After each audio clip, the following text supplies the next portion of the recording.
In 1985, Steve Jobs was kicked out of the company he founded. Most people would give up. He didn't. But here's what nobody tells you.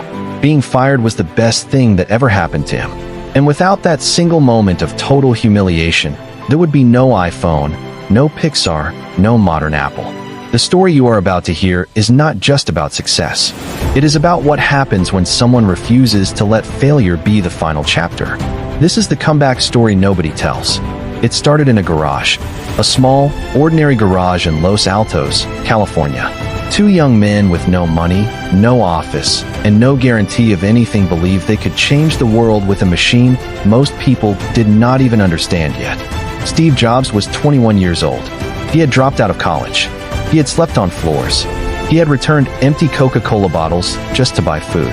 He had walked 7 miles every week just to get a free meal. He had absolutely nothing, except one thing, an unshakable belief that personal computers would change everything. Together with his partner Steve Wozniak, Jobs built Apple Computer in his father's garage. Wozniak was the engineer. Jobs was something else entirely. He was the one who looked at a circuit board and saw a product. He was the one who looked at a product and saw a revolution. Apple's first computer sold for $666. Within 1 year, the company was worth millions. By 1980, Apple went public. Steve Jobs became worth $200 million overnight. He was 25 years old. And then, everything fell apart. By 1985, Apple was in serious trouble. Sales were falling. The board of directors had lost all confidence in Jobs. They brought in a new CEO named John Sculley, a man Jobs himself had recruited by asking him one simple but devastating question. Do you want to sell sugar water for the rest of your life? Or do you want to come with me and change the world? Sculley came. And then, Sculley took everything. In May 1985, the Apple board voted to strip Steve Jobs of all his responsibilities. He was isolated, humiliated, pushed out of the very company he had created with his own hands. On September 17, 1985, Steve Jobs resigned from Apple. He was 30 years old. Newspapers called him finished. Silicon Valley whispered that he had peaked too early. The man who had dreamed of changing the world was now just another cautionary tale. Most people would have disappeared quietly. Steve Jobs went to work. He started a new company called Next. He poured everything into it. His money, his energy, his obsession. He believed Next would be his greatest creation yet. He was wrong. Next computers were beautiful. They were also impossibly expensive and almost impossible to sell. After years of work and hundreds of millions of dollars, Next had sold fewer than 50,000 machines. By almost every measure, it was a failure. The press was brutal. The same journalists who had celebrated him at 25 were now writing his professional obituary at 35. But here's what they all missed. While Next was failing in the marketplace, something extraordinary was quietly happening inside its software.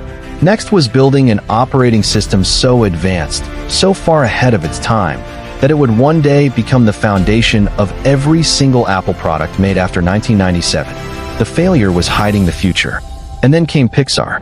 During the darkest years of Next, Steve Jobs spent $10 million of his own money to buy a small, struggling animation company from filmmaker George Lucas. Nobody understood why. It seemed like another mistake from a man who was already drowning. For years, Pixar also struggled. It burned through money. Jobs invested more, and more again.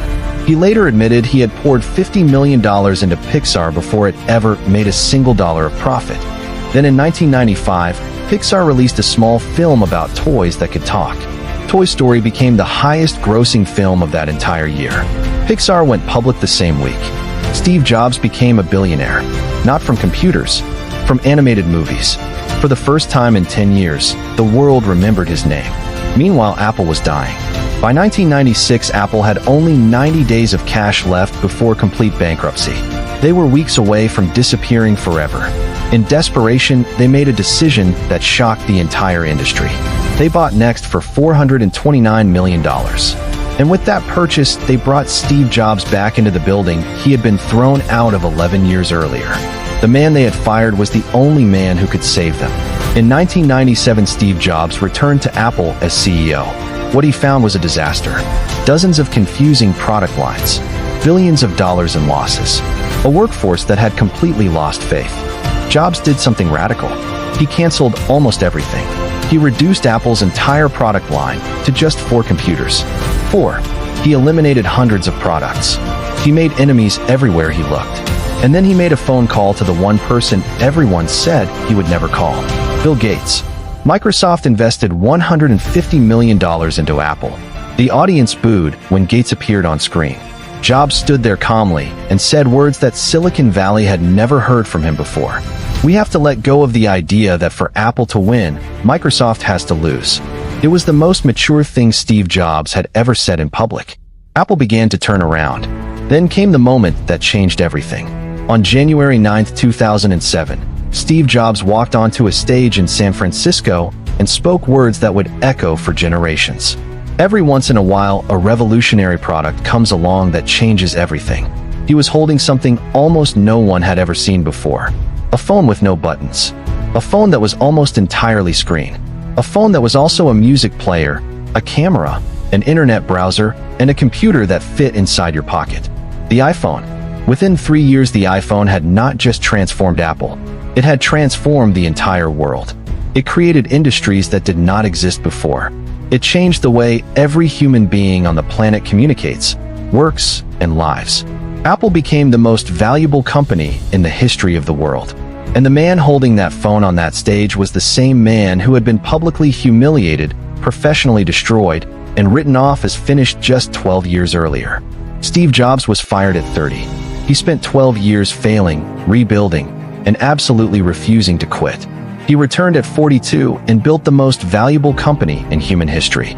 His story does not teach us that genius always wins. It teaches us something far more important than that. The people who truly change the world are not the ones who never fall.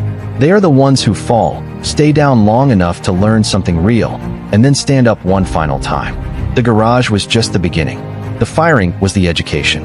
And the comeback was the masterpiece. Every failure you are facing right now is preparing you for something you cannot yet imagine. Every rejection is building something inside you that success never could.